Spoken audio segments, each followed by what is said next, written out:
घर से निकलते ही बाहर चौराहे के सामने ही मोटे लाला जलेबी वाले की मशहूर दुकान थी। सुबह बेरमी, कचौरी और साथ में गर्मा गर्म जलेबी मिलती थीं। शाम को एक बड़ी सी कढ़ाई में दूध उबाला जाता था, जिससे रबड़ी तैयार होती थी। रात को दूर दूर से लोग दूध जलेबी खाने के लिए आते थे। छज्जू मल बहुत मोटे थे। वे दुकान पर बैठे रहते थे, अपने कारीगरों को डांटते रहते थे। गल्ला संभालना उन्हें बहुत अच्छी तरह से आता था। किसी से भी 1 रुपये का हिसाब गलत नहीं होता था। सुबह 11 बजे से रात के 12 बजे तक दुकान पर ही बैठे रहते थे। सभी उन्हें मोटे लाला के नाम से जानते थे। कुछ पुराने लोग थे जिन्हें उनका नाम छज्जू मल पता था। मैं उस समय 13 या 14 वर्ष का था। माँ से 5 रुपये लेकर जाता था। 2 रुपये की 2 बेरमी और 3 रुपये की जलेबी आ जाती थी। वहीं बराबर में पड़ी बेंच पर बैठकर खाता था। हम 2 दोस्त जाते थे।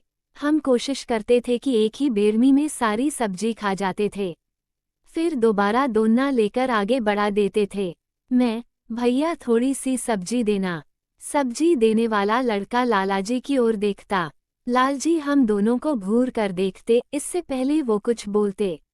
मैं, अरे लालजी आपकी सब्जी बहुत टेस्टी है, इसीलिए तो यहाँ रोज बेरमी खाने आते हैं, वरना अगले चौराहे पर 2 रुपये की 3 मिलती हैं। चल भैया डाल दे सब्जी। लालाजी कुछ नहीं बोलते और सब्जी वाला सब्जी डाल देता है।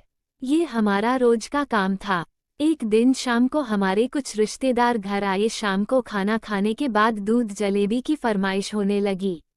पहले तो मेरी ड्यूटी लगी दूध जलेबी पैकर करवा कर लाने की, लेकिन तभी कानपुरा वाली बुआ बोली, बुआ जी, भैया याद है बचपन में हम कैसे छज्जू हलवाई की जलेबी खाते थे? वह अभी भी है या?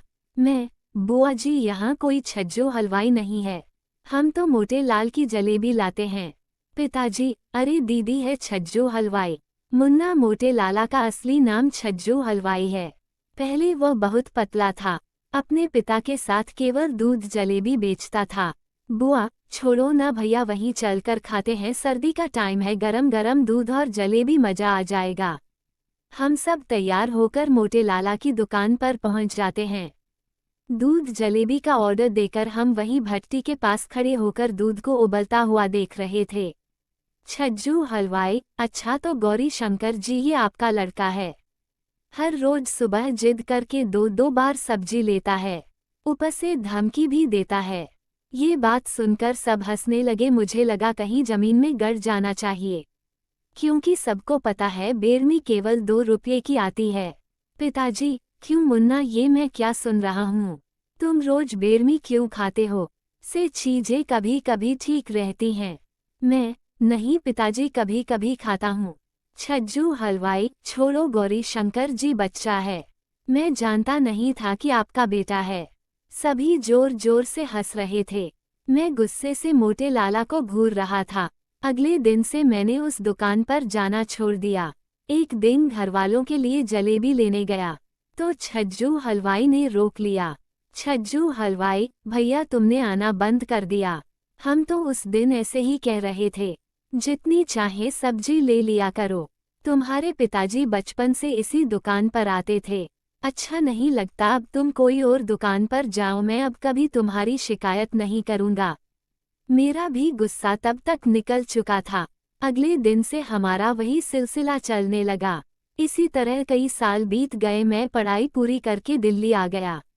यही जॉब लग गई। एक दिन पिताजी का फोन आया, उन्होंने बुलाया था। मैं ऑफिस से छुट्टी लेकर घर पहुंचा तो माँ ने बताया, माँ, बेटा तेरे लिए एक लड़की पसंद की है, तू देख ले तो हम बात पक्की कर दें। अगले दिन मुझे लड़की दिखाई गई। लड़की ठीक थी, मैंने हाँ कर दी। मैं 2 दिन बाद दिल्ली आ गया और अपने काम में व्यस्त हो गया। शादी से 4 दिन पहले मैं घर गया। 2 दिन बाद सगाई थी। पिताजी ने सामने एक बड़ी सी धर्मशाला में सारा इंतजाम किया था। मैंने वहां जाकर देखा, छज्जू हलवाई बैठा था, उसके बहुत सारे लोग मिठाई तैयार कर रहे थे। पिताजी, बेटा इससे अच्छा हलवाई नहीं मिलेगा। मुझे देखते ही छज्जू हलवाई के चेहरे पर खुशी आ गई। छज्जू हलवाई आ गए भैया शहर से, चिंता मत करो, सब काम बहुत बढ़िया से हो जाएगा, आपको शिकायत का मौका नहीं मिलेगा। सगाई और शादी कब बीत गई पता ही नहीं चला। मधु को पत्नी के रूप में पाकर मैं बहुत खुश था। 2 महीने घर में रहने के बाद मधु को भी पिताजी ने मेरे छोटे भाई के साथ दिल्ली भेज दिया। हम दोनों ने यहाँ अपनी छोटी सी नई गृहस्थी शुरू की। समय कम पंख लगाकर उड़ गया। एक बार एक दोस्त की शादी का निमंत्रण मिला। मैं और मधु शादी से एक दिन पहले ही घर के लिए रवाना हो गए। कार में सामान रखा और ड्राइव करते करते घर पहुंचने ही वाले थे।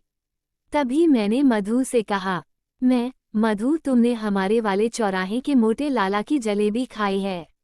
मधु, हाँ पिताजी एक बार लाए थे। चलो आज वही दूध जलेबी खाएंगे और घर वालों के लिए पैक करा लेंगे। मैं जल्द से जल्द उस चौराहे पर पहुंचना चाहता था, लेकिन जैसे ही मैं वहां पहुंचा तो देखा दुकान बंद थी। बाहर एक लड़का मोमोस बेच रहा था। बेटा ये दुकान आज बंद है क्या? लड़का, भैया ये तो सालों से बंद है, आप मोमोज खाएंगे? नहीं। ये कहकर मैं चौराहे से सीधे अपने घर पहुंचा। माँ पिताजी से मिलकर बैठे चाय पी रहे थे। तभी मैंने छज्जू हलवाई की दुकान का पता किया। पिताजी, मुन्ना, धीरे धीरे शहर का कल्चर बदल गया। लोग अब मोमोज खाने लगे। छज्जू हलवाई की दुकानदारी कम होने लगी। धीरे धीरे कारीगर कम होने लगे। एक दिन पता लगा छज्जू हलवाई को हार्ट अटैक पड़ा, उसे अस्पताल ले जा रहे थे। रास्ते में ही खत्म हो गया। तब से दुकान बंद है। उसका एक ही लड़का था जो शहर में नौकरी करता है। कुछ लोग बता रहे हैं कि वो दुकान बेच रहा है। पता नहीं कौन खरीदेगा। ये सब सुनकर एक पल के लिए मेरी आंखें नम हो गईं। हम अपने कल्चर से कितना दूर होते जा रहे हैं।